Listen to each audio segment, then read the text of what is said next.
guest, I'm sure you know about.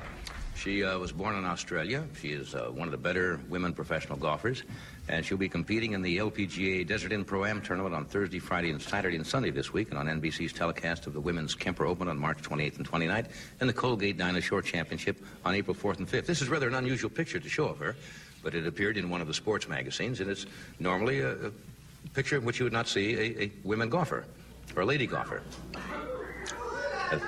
Yeah, I think she's lying too there. Would you welcome... I don't know what that means. Would you welcome Jan Stephenson?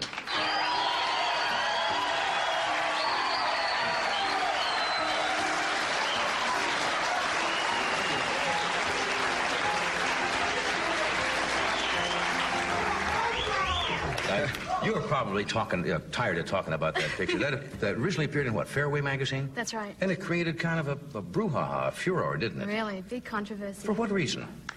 Well, you see women gymnasts running around all the time in little briefs. You see women divers and swimmers and so forth who wear far less than that. What's the problem? You don't see golfers doing that. Is that the only reason? Well, I think so. Fairway magazine is brought out to show that we can be feminine. Sure. And they're saying that we don't need to sell that way anymore. We've really made it. But I don't know. I think it's a way of life.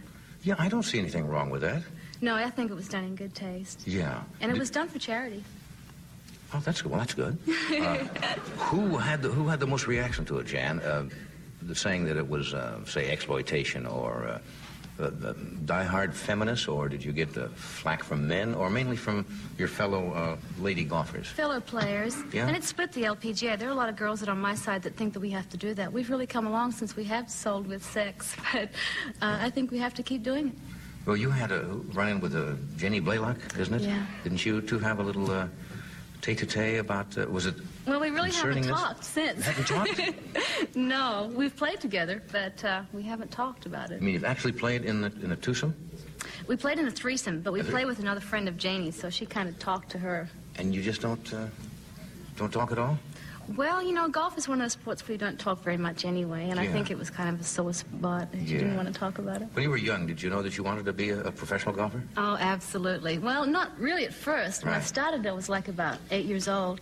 Into tennis. My father was convinced I was going to be a top tennis player. Being from Australia, of course. Absolutely, and he thought that's the way to be a professional athlete, and my daughter was going to do that. So he'd send me to the tennis courts every day when I was 8 and go have training and have lessons. And then we bought a place a little bit north of Sydney, right next to the tennis courts. And he'd drop me there and go off and play this game called golf. And I'd say, golf has to be obviously better than tennis if he's putting me here and going off to the golf course. So I used to sneak up to the golf course and find golf balls and sell them to the pro and with that I was allowed to have swings with the golf club. Right. And everybody said, hey, we saw your daughter at the golf course. He said, no, she's going to be a tennis star. And anyway, I finally came to him and said, okay, I really would like to play golf. Right. And then he said, well, okay, you can play golf. I really would like to, maybe we can be a golf pro. I don't know if that's any good, and I'll have to look this up. Right. And then in the meantime, I decided I wanted to be a professional surfboard rider. That's what I really wanted to do. No kidding, I didn't know that. Yeah, when I was 12 years old, I was really starting to do well at golf. But I thought, no, this is even better. But my father had gotten a little smarter because he said to me, okay, I'll give you a surfboard for Christmas if you can get your handicap down to 13 by the time you turn 13, which is 3 days before Christmas. So I worked so hard on my game. I practiced all the time. Did you get it down there? I got it down to 12, the day of my birthday. For your 12th or 13th birthday? Right. There are a lot of men playing who would like to have a 12 or 13 handicap in golf. So anyway, I did that, and he said, okay, you can have your surfboard. And I said, oh, can I please have a new sand wedge? So he was a little smarter. You were hooked. Yeah. You know, golf, like all those one-on-one sports, it can be kind of a lonely existence because you do a lot of traveling. You go, you have to play in the pre-tournament or sometimes the pro-ams. Right. Then you play 3 or 4 days of golf.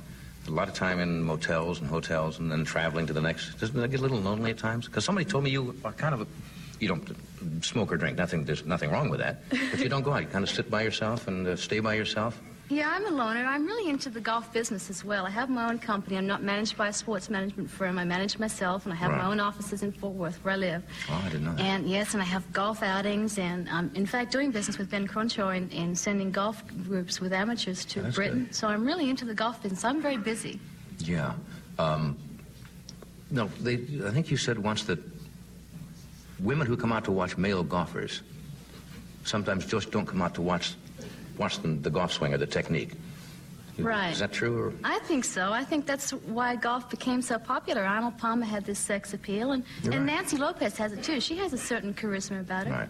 Well, there's nothing wrong with professional sports. You can mix both, can't you? I think so. Yeah. But, Freddie, we got such a short time here tonight. I had a question in the back of my mind. What do you, when your playing days are over, are you going to now have golf clinics, or would you teach, or? I certainly wouldn't teach. Why not? Teaching's really difficult. But as I said, I have the golf outings, and I really would like to get into that. And I like to get into acting a little bit. I think I'm doing a loaf boat in fall. Are you really? Yeah.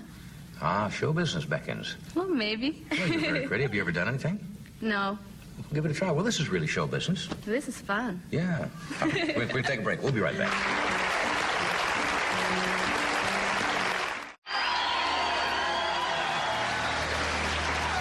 We're back. We just have a minute or so.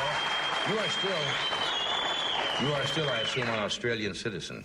Yes, I am. Have people ask you for whether you plan on becoming an American citizen or not, or can you have dual citizenship? Not anymore. You I have see. to have one citizenship. But I'm an American resident. Right. So I kind of can get over both ways. I have to pay American taxes, of course. Ah. But I would not like to lose my Australian citizenship. Not No. for myself personally, but for the business I have in Australia. They Of course. really get down on that. Yeah, and you always have ties there, too, with that country. Yeah. Hey, it's nice to see you again. I wish you good luck with the tournament. You're going up the Desert Inn in Las Thank you. Vegas. Yeah, I'm Isn't our playing with producer, Freddie DeCordova? Sure. Are you playing? Well, he's Freddie, well represented. Is he playing with you? One of the days I hope to. We Isn't did that- last time. Thank you.